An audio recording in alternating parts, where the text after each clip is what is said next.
The flowable composite resin mock-up is an excellent tool for communicating interdisciplinary information to other members of the restorative team, while also increasing a patient's understanding and education of the planned clinical procedure.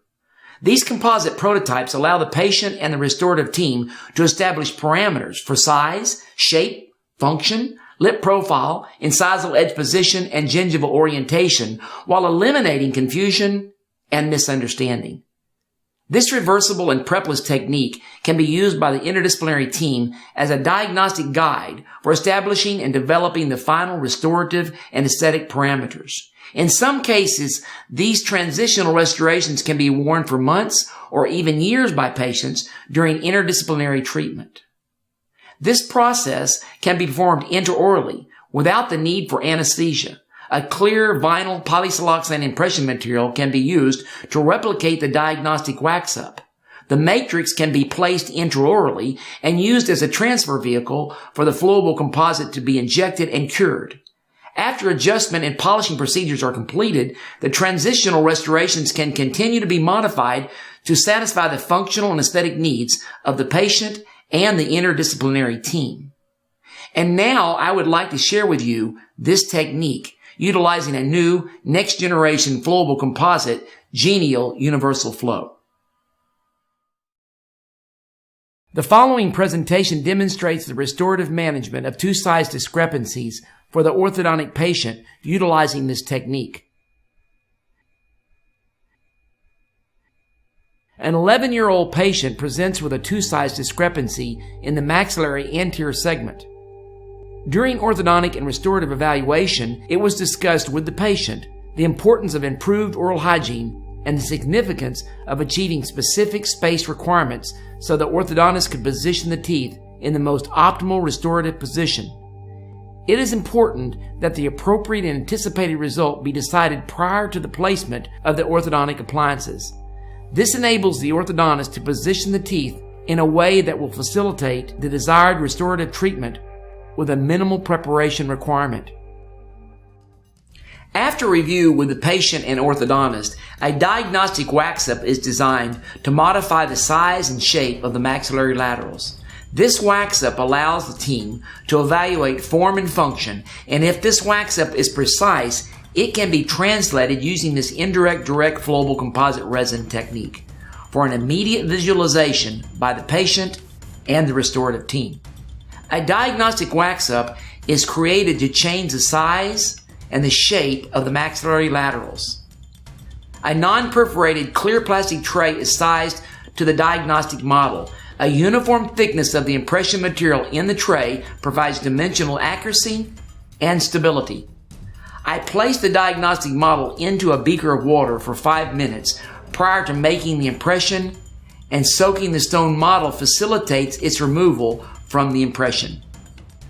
A transparent polyvinyl siloxane material is injected into the maxillary impression tray. It is important to maintain the mixing tip of the syringe in the material to prevent air trapping and potential voids. Also, it's important to use non-latex gloves because the latex can change the curing behavior of the material. Immediately position the tray and material over the diagnostic wax-up model and use a firm and even pressure to seat until the gingival contours of the diagnostic wax-ups are completely encompassed by the material, and leave undisturbed for 3 minutes until the material is set. Notice how easily the tray removes from the model. This was achieved by soaking the model in water. The silicone matrix is easily removed from the non-perforated tray. If there is any excess material beyond the periphery of the tray, trim the material with a scalpel blade and re-inspect on the model. Next, I create small openings on the incisal facial edge of the lateral incisors with an 8-fluted needle-shaped finishing burr and an ET9 by Brasseler. It is important to clean the internal surface of the impression and the orifices with an applicator tip to prevent silicone debris contamination of the composite material. Also, the orifice should be inspected with a small tipped instrument to ensure a clear passage of the composite material, and remember to enlarge the orifice to the size of the syringe tip. I use 2 different tip sizes to inject the flowable material into the matrix. I use the genial syringe tip, which has an ergonomic design and facilitates placement of the material. And I use the AccuDose needle tube by Centrix. When using the AccuDose needle tube, inject the flowable material into the tube immediately prior to the restorative procedure. The PhotoBlock orange tinted tubes prevent light activation of the material and extends the life of the light activated materials. Before beginning the restorative procedure, the silicone tray is tried in and inspected for proper adaptation and a complete seat. It is important to rehearse the path of insertion of the syringe tip, and this can be accomplished using a periodontal probe. Notice the opening is placed at the incisal facial edge in the middle of each lateral incisor.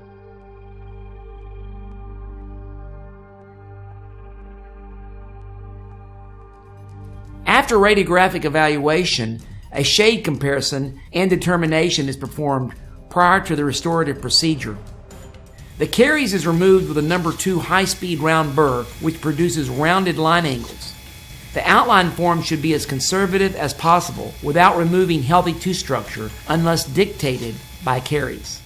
A caries assessment is performed using an argine laser source, the Diagnodent by Cavo, and all internal line angles were rounded using the round burr at slow speed, and the cavity walls are made smooth to allow a better resin adaptation. A final visual and tactile inspection of the cavity preparation is performed with an 1112 Explorer by Ufridi. A final rehearsal to ensure a precise placement of the silicone matrix and the correct path of insertion of the syringe tip prior to the restorative procedure. Before adhesive surface preparation, each tooth is separated by applying a dead metal matrix, Teflon tape, or using the proximal adaptation technique with a small amount of glycerin on the adjacent teeth. The tooth is etched for 30 seconds with a 37.5% phosphoric acid semi-gel, gel etchant by Kerr, and agitated with an applicator tip for 10 seconds. Rinsed for 5 seconds and air dried using an ADEC warm air tooth dryer. And an adhesive was applied with an applicator tip and allowed to dwell for 10 seconds. Notice I also use a number 1 sable brush to eliminate any excess resin and air thin to ensure a uniform distribution of the adhesive and light cure for 10 seconds. After any excess resin is removed at the gingival interface, the clear silicone matrix is precisely placed over the maxillary arch and inspected for a complete seat and seal. An A1 shaded flowable composite resin, Genial Universal Flow, is injected through a small opening above the right lateral incisor. It is important to maintain a constant finger pressure on the buccal and lingual ends of the matrix. This ensures a tight seal of the silicone to the gingival interface of the tooth and an optimal adaptation of the material to the tooth surface.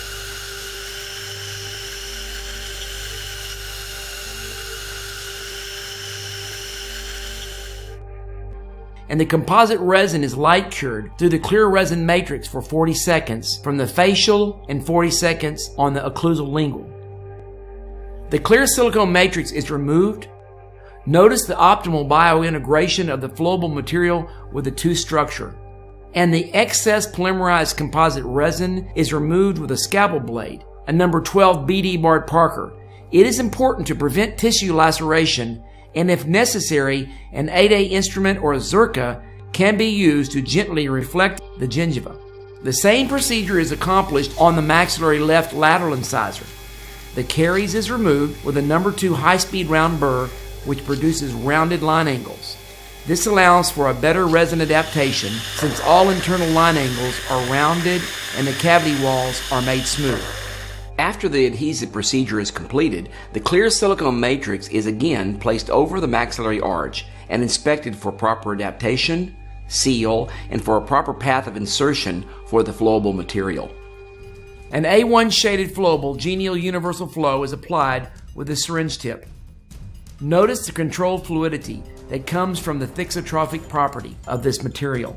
Thixotrophy is a structural breakdown of a material so it flows through the syringe tip when the material is stressed.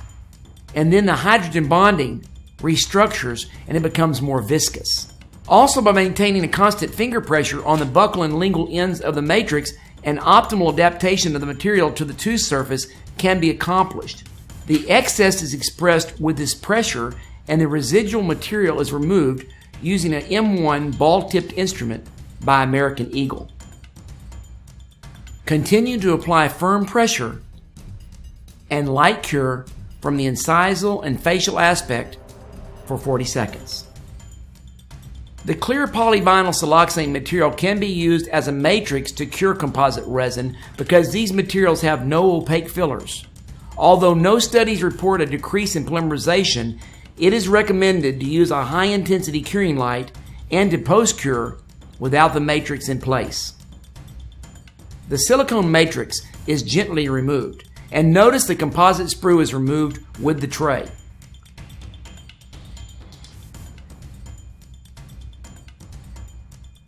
And the excess polymerized composite resin is removed with a scalpel blade, a number 12 BD barred Parker, and an interproximal scaler, a S2O4S by Ufridi.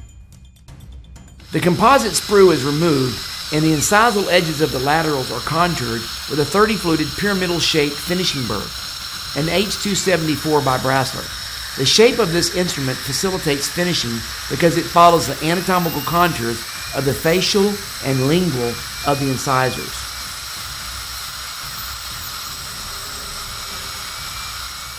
The gingiva is reflected with an 8A instrument to prevent tissue laceration while developing the emergence profile.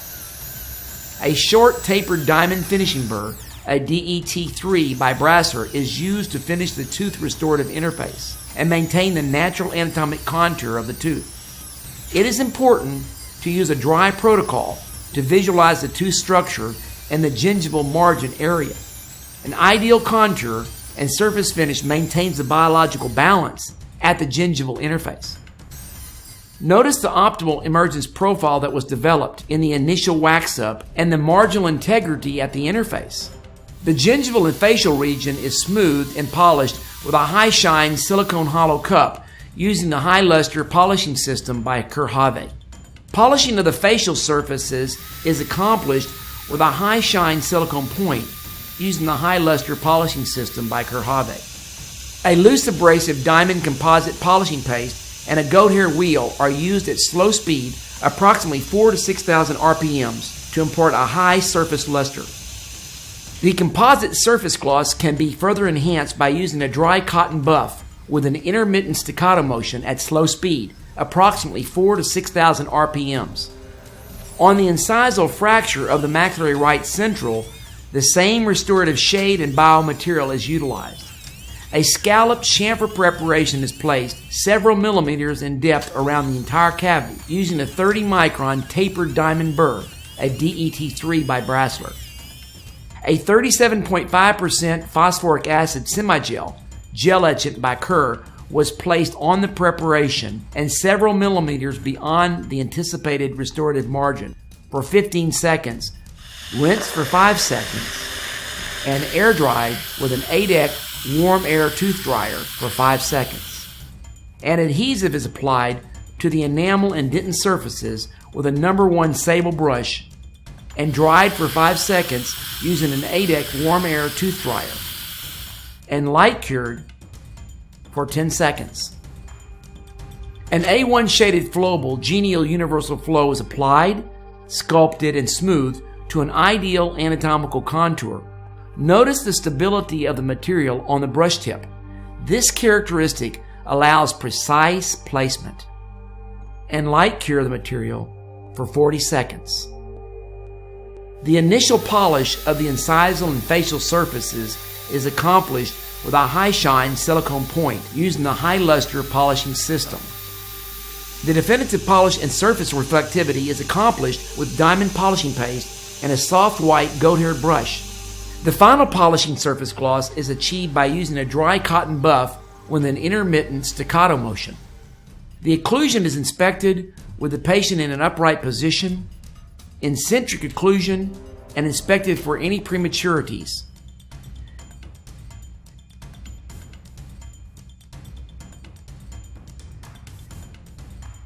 Prematurities can be equilibrated using the pyramidal-shaped finishing burr, an H274 by Brasseler. This shape conforms to the appropriate curvature of the tooth surface and the restoration. Next, the patient performs protrusive and lateral excursions, and the transitional restorations are inspected for prematurities. After the equilibration is completed, the lingual surfaces are polished with a silicone point at low RPMs. The completed polished composite restorations. Notice the harmonious integration of this nanohybrid flowable composite resin with the surrounding natural dentition. Management of tooth size discrepancies in the pre-orthodontic treatment planning stages can be accomplished using this simplified technique with an improved next generation flowable composite resin, Genio Universal Flow. And this simplifies and improves the understanding and management of this restorative dilemma for the patient and the interdisciplinary team.